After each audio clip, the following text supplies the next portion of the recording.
Okay so आज की video में क्या होने वाला है। आज मैं इस टाइम पिछले साल क्या हो रहा था वो आपके साथ शेयर करूंगी। जैसे मैंने आपको पहले बताया था, मैं लास्ट ईयर सितंबर लास्ट वीक में लंदन आई थी और तभी मेरा कॉलेज स्टार्ट हुआ था और अराउंड दिस टाइम ही पहला टर्म ख़त्म भी हो गया था और हमारा college winter slash Christmas break कुछ भी कह लो उसके लिए क्लोज हो गया था। सो इनिशियल फ्यू मंथ्स कैसे थे, how was it going back to college. मैं ऑलमोस्ट 10 साल बाद फिर से पढ़ाई कर रही थी, तो वो कैसा लगा आज आपके साथ वो जर्नी शेयर करूंगी। तो मुझे इतना तो पता था कि हो सकता है मैं क्लास में सबसे बड़ी हूँ, क्योंकि एवरेज एज जो लोग मास्टर्स करने आते हैं वो अर्ली 20s होती है। मैक्सिमम कोई 26 साल का होगा, 27 साल का होगा, but I was 32 at that time. तो मुझे पता था कि हो सकता है मैं क्लास में सबसे बड़ी हूँ, हो सकता है कि मेरे ज़्यादा फ्रेंड्स ना बने, इस टाइप की मुझे उम्मीद थी। But I think the shocker, या मैं कहूँ जो उम्मीद बिल्कुल नहीं थी, वो ये थी कि मैं रिलेट भी नहीं कर पाऊंगी। कुछ लोग ऑनलाइन डेटिंग की बातें कर रहे थे। So during my time online dating wasn't a thing, तो मुझे कोई आइडिया नहीं था what bumble and everything. They were talking about कि हमारी कोई सेटिंग करा दो, आप किसी को जानते हो, और आप अपने हस्बैंड से कैसे, you know that part of life which I can totally understand, क्योंकि जब आप 21-22 साल के होते हैं, 23-24, हम भी लोग यही बातें करते थे। आप इन चीज़ों के बारे में बात करके भी लगता है अरे यार कि तो मेरे साथ ना वो हो गया कि अरे ये प्रॉब्लम्स तो मैं पीछे छोड़ के आ चुकी हूँ, अब मैं इनके बारे में क्या बात करूँ। So I think I realize that I am beyond the early 20s वाला फेज और अब मेरे से झेला नहीं जा रहा। मैं पर्सनली बहुत एक्साइटेड थी कोर्स देखने के लिए कि क्या पढ़ाएंगे, क्या सीखने को मिलेगा। But again to my surprise I realised कि फर्स्ट टर्म में स्टाइलिंग से रिलेटेड कोई पढ़ाई ही नहीं थी। एंड ऐसा नहीं कि स्टाइलिंग से ही रिलेटेड नहीं थी, जर्नलिज्म कह लो, मीडिया, किसी से भी रिलेटेड एज सच कोई कोर्स नहीं था। तो क्या था? तो फर्स्ट टर्म में कॉलेज ने कुछ ये प्लान करा था that this will be the term जिसमें अलग अलग बैचेस के बच्चे एक दूसरे से इंटरैक्ट करेंगे and most importantly they will learn how to collaborate. जो एक चीज़ हमें कॉलेज में डे 1 से टीचर्स एक्टिवली सिखा रहे थे कि जब आप स्टाइलिस्ट बनोगे या आप जर्नलिस्ट बनोगे, ऐसे बहुत सारे मौके आएंगे जब आपको एज अ टीम कोलैबोरेट करना होगा। जैसे मैं अगर अपना एग्जाम्पल दूँ, एज अ स्टाइलिस्ट आपको फोटोग्राफर से कोलैबोरेट करना है, आपको मॉडल से कोलैबोरेट करना है। और मेरी टीम में जैसे एक लड़की थी जो जर्नलिज्म पढ़ने आई थी, एक लड़की थी जो क्रिएटिव डायरेक्शन की थी, एक लड़की थी जो मीडिया स्ट्रैटेजी पढ़ने आई थी। तो ऐसे करके बच्चों को ग्रुप्स में डिवाइड कर दिया और उनको क्या बोला कि आप लोगों को एक मैगजीन सेलेक्ट करनी है और बताना है कि how do we make it popular again. तो ये हमारा पहला प्रोजेक्ट था और हम लोगों ने जो मैगजीन सेलेक्ट करी वो थी हार्पर्स बाजार। और बेसिकली उसमें क्या था कि आपने इंटरैक्ट करना है अपनी टीम के और बच्चों से, डिस्कस करना है। अच्छा, मैं एक काम करती हूँ, इसकी हिस्ट्री स्टडी करती हूँ, मैं एक काम करती हूँ, इसके कॉम्पिटिशन स्टडी करती हूँ, मैं स्ट्रैटेजी सजेस्ट करती हूँ। सो ऐसे करके ना टीम में काम बट गए। एंड क्वाइट ऑनेस्टली मैं काफ़ी डिसअपॉइंटेड फील कर रही थी, बिकॉज मुझे ऐसा था कि हम स्टाइलिंग से रिलेटेड कुछ पढ़ाया जाएगा, उससे रिलेटेड कुछ कॉन्सेप्ट्स होंगे ये, और कुछ भी नहीं, दूर दूर तक कुछ भी रिलेटेड नहीं, और उल्टा रिसर्च करने को दे दिया। जैसे मेरा जो टास्क अलॉटेड था वो था कि आप हार्पर्स बाजार कैसे स्टार्ट हुई, कैसे पॉपुलर हुई, क्या उसके की मोमेंट्स थे जब लोगों ने Harper's Bazaar as a magazine को रिकॉग्नाइज करा, वो रिसर्च करो। And imagine like going back to college after 10 years, sitting amongst 20-year-olds and उसमें going back to research. I mean मैंने ये कंप्यूटर वर्क और रिसर्च वर्क ना बड़े टाइम से किया नहीं था। And like oh my god, oh welcome, Prerna बहुत शौक था ना पढ़ने का, वेलकम टू कॉलेज। मेरी ये अंडरस्टैंडिंग थी कि डिसेंट इनफ इंग्लिश बोलनी आती है और होपफुली कोई प्रॉब्लम नहीं होनी चाहिए। It is when I joined college and started interacting with friends, someone is from the states, someone is from Thailand, अलग अलग ऑल ओवर द वर्ल्ड, और ऑब्वियसली सबकी एक्सेंट डिफरेंट है। एंड उनको मेरी एक्सेंट समझने में डिफिकल्टी हो रही है, मुझे उनकी एक्सेंट समझने में डिफिकल्टी हो रही है, जो मैंने I don't know for some reason मैंने एंटिसिपेट नहीं करा था। मुझे लगा था आपको इंग्लिश बोलनी आती है, हो जाएगा काम, हो भी रहा था। बट आई फेल्ट कि कहीं ना कहीं एक था gap when it came to understanding their accent and they understanding my accent. शुरू में आई रिमेंबर मेरे टीचर्स या फ्रेंड्स भी मुझसे पूछते थे कि Prerna how do you pronounce your name, because obviously nobody wants to get it wrong, कोई किसी का नाम गलत नहीं बोलना चाहता। तो सब लोग पूछते थे अरे आप एक बार प्रॉपर प्रोनाउंसिएशन बताओगे आप अपने नाम की, ये वो। तो कुछ लोगों ने तो ना अपना नाम शॉर्ट करके कुछ ना कुछ रख लिया था। एंड अब मैं उनको कैसे समझाऊं कि प्रेरणा प्रेरणा मैं बोल रही हूँ and they are not able to grasp it. And then after a point I realised कि यहाँ पर 2 बार आर बोलना तो उनकी लैंग्वेज में इस तरीके से है ही नहीं कि वो प्रेरणा बोल पाएंगे। So after a point I realize what was easier for them is Prerna, जिसमें आप सेकेंड आर को यू डोंट स्पीक इट, आप लिखोगे but you will not speak it, so it was Prerna. The idea behind sharing all of this is कि मुझे पता है कि बहुत सारे जो अभी ऑडियंस देख रही है कहीं ना कहीं मुझसे इंस्पायर होती है, मेरी जर्नी जानने के लिए इंट्रीग्ड है, which is why I am sharing the exciting bit and the unexciting या फिर कह लो अनएक्सपेक्टेड बिट्स एज वेल, ताकि एक डिसेंट इनफ आइडिया लगे like how is it to step out of your country for the first time. जैसे हम लोगों को किसी से पूछना हो कि सब ठीक है, या फिर करना हो या उससे पूछना हो, हम इंग्लिश में पूछे तो कहेंगे how are you, how is everything going and all of that. So यहाँ पर एक चीज जो मुझे शुरू में अटपटी लगी and later I realise, which I am sure जो लोग यूके में आए होंगे या पहले भी रह चुके होंगे वो रिलेट करेंगे, that is you all right. That was so funny for me, क्योंकि मुझे शुरू में ना समझ नहीं आता था कि यू ऑल राइट क्या। And then I realized it is their kind of slang for how are you, और इसका बस सिंपल जवाब है, वो बोलेंगे you all right, और ये वैभव ने मुझे सिखाया है, उसका आंसर है या you, मतलब या मैं ठीक हूँ, आप या यू, एंड वो बोलेंगे या I am also all right और whatever. It's just very fun understanding different culture. और इनफैक्ट जब मैं सोच भी रही थी कि like what it is studying abroad and stuff like that, तो एक चीज मुझे भी बड़ी एक्साइटिंग लगी थी, that I get to know these little things about other culture. So this was a great bit. So मैं कॉलेज में थी and my friends they said कि आज हम ना पास में कहीं रेस्टोरेंट में लंच करने जा रहे हैं, so will you join us, and I said या ऑफ कोर्स चलते हैं। और हम सेंट्रल लंदन में सोहो एक एरिया है उसमें बैठे थे एंड हम लोगों ने कुछ ऑर्डर करा एंड वी वर वेटिंग और सब आपस में बातें कर रहे थे। And on the table next to us suddenly there was this girl and she said, oh my god, are you Prerna? And I was like, yeah, Prerna Chhabda, right, from YouTube. I said, yeah. And she said, oh, is this some kind of fan moment or what? क्योंकि मैं आपके video देखती हूँ। And in that moment, मुझे समझ नहीं आया how do I react. एक तरफ मेरे फ्रेंड्स थे, they were like, oh, हमने देखा तो था इसकी इंस्टाग्राम पर फॉलोइंग है, बट इट्स रियल, इसको एक्चुअली में लोग जानते हैं। एंड दूसरी तरफ even I could not believe it. जैसे जब मैं अपने यूट्यूब पर स्टेटिस्टिक्स देखती थी तो ऐसा आता था that 80% of my audience is in India, 20% में से few live in Bangladesh, few live in Texas, कह रही हूँ यूएस, उसमें भी टेक्सास में हाईएस्ट है, देन कनाडा, ऑस्ट्रेलिया, यूके भी आता था, बट यूके आता था सिर्फ 2 to 2.5%।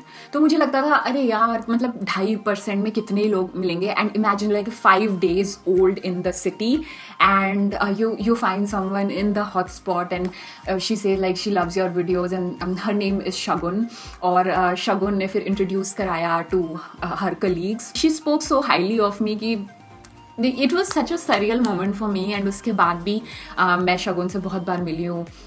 I've met her husband, Vaibhav has met his husband, हम उनके घर गए हैं and I cannot tell you that how amazing that feeling was, क्योंकि कई बार when you are making videos आप भूल जाते हो कि आप कैसा impact create कर रहे हो, and to feel it is a different feeling। and एक और चीज़ बताती हूँ, to feel it outside of your country, क्योंकि जब भी लोग कहते हैं ना कि इंडिया से बाहर जा रहे हैं, अकेलापन लगेगा, फ्रेंड्स वहीं छूट गए, फैमिली वहाँ छूट गई, and like out of nowhere आपको कोई मिले, अरे हम आपकी वीडियो देखते हैं, हम जानते हैं, एंड फिर वो आपसे कहें कि आपको कभी कोई प्रॉब्लम हो please feel free to reach out, आप हमारे घर आओ, let's have dinner together, let's have lunch together. And this is such an amazing feeling जो मैंने अगेन बिल्कुल भी नहीं सोचा था कि ऐसा होगा, और कभी सोचा था कि कोई मिलेगा तो ये नहीं सोचा था कि that they will be so warm, so friendly, so that was amazing. So coming back to जो कॉलेज में पढ़ाई हो रही थी और मुझे हार्पर्स बाज़ार मैगजीन की हिस्ट्री स्टडी करनी थी। क्लियरली मैं काफ़ी परेशान हो गई थी अराउंड दैट टाइम। मुझे ना विड्रॉल सिम्टम्स होने लग गए थे, और कौन से विड्रॉल सिम्टम्स होने लग गए थे कि मुझे पता नहीं था who am I any more, मेरी आइडेंटिटी क्या है, क्योंकि मैं अपना काम छोड़ के I have gone back to studies, और उसमें भी मुझे रिसर्च वर्क करना पड़ रहा है related to something that I necessarily don't enjoy. तो ना मुझे ना ऐसे थॉट्स आने लग गए कि oh my god, have I done the right thing, ये क्या हो रहा है, क्यों मैं ये रिसर्च वर्क कर रही हूँ, who am I anymore. Major identity crisis होने शुरू हो गए थे मुझे within the first month. And why I think it's important to share this is because कई बार ना बड़ा ग्लैमराइज हो सकता है टू शेयर कि अरे मैंने तो अपने काम से ब्रेक लिया, I went for an year in London to study, तो नहीं बड़ा ग्लैमराइज्ड लगता है oh my god this is so amazing, this is so dreamy, I wish I could do, but I want you to know as fun it is, it's not fun as well. You might go through identity crisis. You might question your decision, and I definitely did. मुझे ऐसा लगने लगा कि मैं कौन हूँ, मैं styling नहीं कर रही, मुझे ऐसा लगने लगा I am craving that feeling कि मुझे वीडियोज़ बनाना है, बट मैं I am in the middle of research work, like it was not really nice. So what I started doing is to get out of it. मैंने ना एक documentary बनाई थी जब हम शिफ्ट हो रहे थे इंडिया से, क्योंकि मुझे पता था कि एक बार मैं पढ़ाई करने जाऊंगी, डेफिनेटली मेरे कंटेंट में और मेरे थॉट प्रोसेस में चेंजेस आएंगे, इवॉल्व होगा वो, which is why I wanted to document my journey कि अब तक क्या हुआ है, मैंने कैसे चैनल शुरू किया था, कैसे वो ग्रो हुआ, कैसे मेरी फैमिली ने मुझे सपोर्ट करा, सब कुछ. और ना डॉक्यूमेंट्री में टाइम से ना कंप्लीट नहीं कर पाई थी, और हम यहाँ आ गए थे और कॉलेज भी शुरू हो गया था, मेरी डॉक्यूमेंट्री कंप्लीट नहीं हुई थी. तो जब मुझे ये फीलिंग लॉस्ट और वो सारी फीलिंग्स आने लग गई ना, आई थॉट कि एक प्रोजेक्ट है जो मैं छोड़ के आई थी, चलो उसको कंप्लीट करते हैं. और फिर मैंने बड़ा खुश होकर उस डॉक्यूमेंट्री को कंप्लीट करा. जिन लोगों ने नहीं देखी डॉक्यूमेंट्री ज़रूर देखना. उस पर मुझे मेरी जितने भी लोगों से इंटरेक्शन हुई है, मुझे उन्होंने ये बोला that documentary is their favourite video ever. तो आप देखना, it was an amazing feeling. और एक और चीज़ आपको बताती हूँ कि डॉक्यूमेंट्री जब मैंने फिल्म करी थी ना, तो मुझे लगा नहीं था कि मैं इसको पुल ऑफ कर पाऊंगी, because it's a very different style of editing than I was used to. पर जब वो पुल ऑफ हो गया, वो कंप्लीट हो गया ना, तो मुझे एक सेंस ऑफ अचीवमेंट आई. और जो मैं आपको कह रही थी ना कि आइडेंटिटी लॉस फील हो रहा था, तो इस काम को कंप्लीट करके एक सेंस ऑफ अचीवमेंट फील हुई और बहुत अच्छा लगा. फिर क्या हुआ कि अगेन मुझे वो वीडियो बनाने का प्रोसेस और उन सब का ऐसे लग रहा था कि वो चला गया मुझसे, मुझे उसकी याद आ रही है. So Victoria Beckham was invited to the college. तो उसके आसपास ना मैंने सोचा कि चलो मैं क्या पहन रही हूँ विक्टोरिया के कॉलेज आने पे, कुछ रील्स बनाते हैं. एक दो रील्स आगे पीछे भी बनाई. तो वो करके ना इट वॉज लाइक कि back to my happy place, वो वाली फीलिंग आई. And it was a mixed bag. कभी एक पॉइंट पे तो बड़ा मज़ा आ रहा था लंदन में घूमने में, नई चीज़ें एक्सप्लोर करने में, कॉलेज जाने में, but there was a part of me that started searching that who am I anymore. So इस हैवी स्टफ के बाद let's go back to college, क्योंकि जब मैं इन फीलिंग्स से गो थ्रू कर रही थी तो कॉलेज तो अपनी पेस पे चल ही रहा था. और पेस पर चलते चलते फाइनल डे आ गया, जिस दिन हमें प्रेजेंटेशन देनी थी कि हमने क्या स्ट्रैटेजी बनाई है हार्पर्स बाजार की. और ये प्रेजेंटेशन ना बड़ी एक इंटिमिडेटिंग लोकेशन में थी. So we were in a board room of Conde Nast. बहुत ही आप कहो कि पॉश एरिया के इन लंदन उनका ऑफिस है कॉन्डे नास्ट का, वहाँ पर हमें लेके गए और उनके बोर्ड रूम में, जिससे लंदन आई दिखती है, उसमें हमें बिठाया. There was this long table और पूरी क्लास बैठी थी, ज्यूरी के 5 मेंबर्स बैठे थे उधर, और उन्होंने बोला यहाँ पर आपको प्रेजेंट करना है इन फ्रंट ऑफ एवरीवन। और I was the first person जिसने अपने ग्रुप के लिए स्टार्ट करना था with the history of Harper's Bazaar and कैसे वो ग्रो हुई।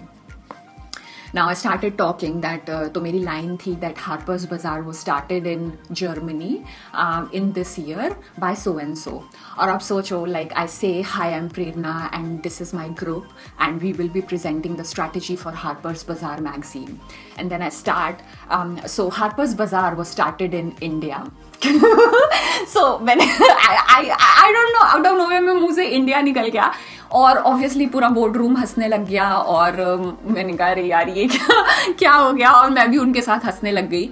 बट इसमें एक चीज़ अच्छी हुई कि जो मेरी नर्वसनेस थी ना, जो मैं अंदर से भेजा फ्राई हो रखा था वो थोड़ा सा रिलैक्स हो गया, और उसके बाद मैंने जो प्रेजेंटेशन देनी थी वो कॉन्फिडेंटली पुल ऑफ कर ली, और इस तरीके से हमारा एक सब्जेक्ट कंप्लीट हुआ।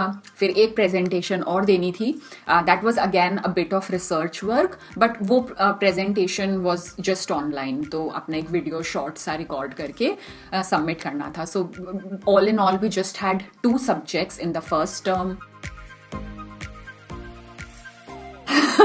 सो हमारा ग्रुप एक्चुअली फर्स्ट आया, फर्स्ट इन द सेंस कि हम लोगों को हाईएस्ट मार्क्स मिले इन द प्रेजेंटेशन, और मार्क्स ठीक है, वो you know I am not at the college for marks, but एक चीज़ जो मैं डाउट कर रही थी, जैसे मैंने आपको इस वीडियो के स्टार्टिंग में भी बताया कि मुझे लग रहा था कि मेरी एक्सेंट पता नहीं ज्यूरी मेंबर्स को समझ आएगी या नहीं, क्या मैं कॉन्फिडेंटली बोल पाऊंगी। ऑल्दो वैसे तो मैंने बहुत सारे वीडियो रिकॉर्ड करे हैं पिछले 5 सालों में, बट वो कैमरे के आगे अकेले कमरे में बैठकर इतनी टेंशन नहीं है, गलत हो गया फिर से बोल लो, but live audience, you know, in a board room, ऐसे बहुत ज़्यादा प्रेजेंट कभी नहीं करा है, तो वो सब इतनी टेंशन थी मन में, और फिर उसके बाद मैंने गलत भी बोल दिया था, तो मुझे लगा था पता नहीं क्या ही नंबर आएंगे। बट जब उन्होंने फीडबैक दिया ना, और उसमें उन्होंने बोला the first speaker she started with great confidence, she explained everything in detail and she set the tone for her team for the rest of the presentation.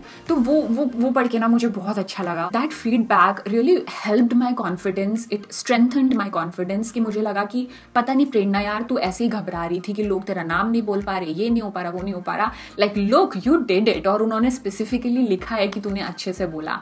So I would say like the first term high note पर end हुआ, एक unexpected result भी आया जो बहुत अच्छा लगा, and it definitely set the tone for the second term, जिसमें I was more confident and waiting कि चलो सेकेंड टर्म में अब स्टाइलिंग से रिलेटेड क्या पढ़ाया जाएगा।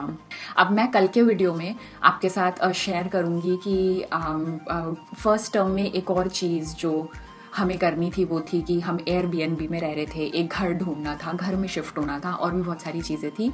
सो उस पर्सपेक्टिव से आपके साथ कंटिन्यू करूँगी कल का वीडियो।